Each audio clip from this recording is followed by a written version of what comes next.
వీటన్నిటినీ కూడా జనములు కోరుకుంటారు. ఏమి తిందుమో, ఏమి త్రాగుదమో, ఏమి ధరించుకుందామో అనే ఆ మాటల కంటిన్యూషన్లో మొట్టమొదట మీరు దేవుని నీతిని, ఆయన రాజ్యమును మీరు వెతకాలి. దేవుని రాజ్యమును వెతకడం. దేవుని రాజ్యము అంటే ఇప్పుడు వెతకాలంటే అదేంటో తెలియాలి కదా.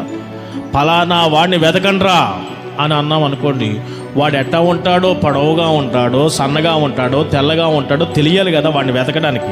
మరి వెళ్ళండ్రా వెంటనే పరమానందయ్య గారి శిష్యుల్లో ఒకడు వెళ్ళిపోయినట్లుగా నేను వెళ్ళిపోయాను అనుకోండి, వాడు ఎలా ఉంటాడో తెలియదు, ఎక్కడ ఉంటాడో తెలియదు. తెలుసుకోవాలా? దేవుని రాజ్యమును మొదట వెతకాలి అని నేను అన్నానంటే ఓకే అన్నారు అనుకో. అసలు దేవుని రాజ్యం అంటే ఏంటో మీకు తెలియాలి కదా వెతకడానికి.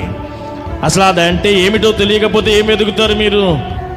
దేవుని రాజ్యము అన్నది అన్నపానములతో కూడినది కాదు, అన్నపానములతో కూడినది కాదు అని చెప్పుకుంటూ చిన్న మాట కంటిన్యూషన్ చేశాడు. నీతియు సమాధానమును పరిశుద్ధత యందు ఆనందించుటయే దేవుని రాజ్యము.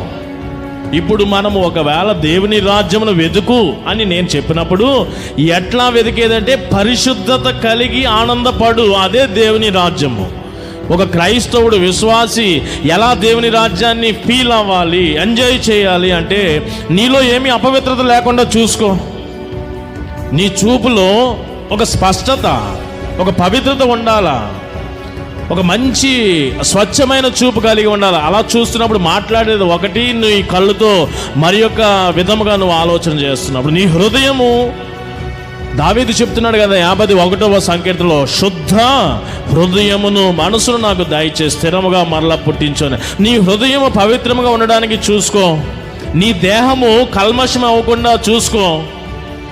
ఇలా ఉంటే పవిత్రత, పరిశుద్ధతను నువ్వు కలిగి ఆ ఫీలింగ్, ఆ ఎంజాయ్ చేస్తా ఉంటే అది దేవుని రాజ్యం అని చెప్తుంది బైబిల్ గ్రంథము భక్తుడి ద్వారా. దేవుని రాజ్యం అంటే ఆ నీతి సమాధానం ఎలాగో మనం చెప్పుకుంటూ వచ్చాం. పరిశుద్ధత యందలి ఆనందపడితే అదే దేవుని రాజ్యము.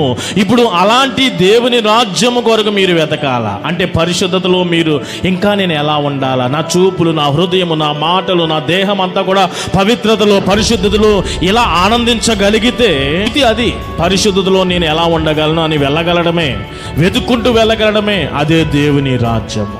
మొదట నా నీతిని, నా రాజ్యమును వెతకాలి.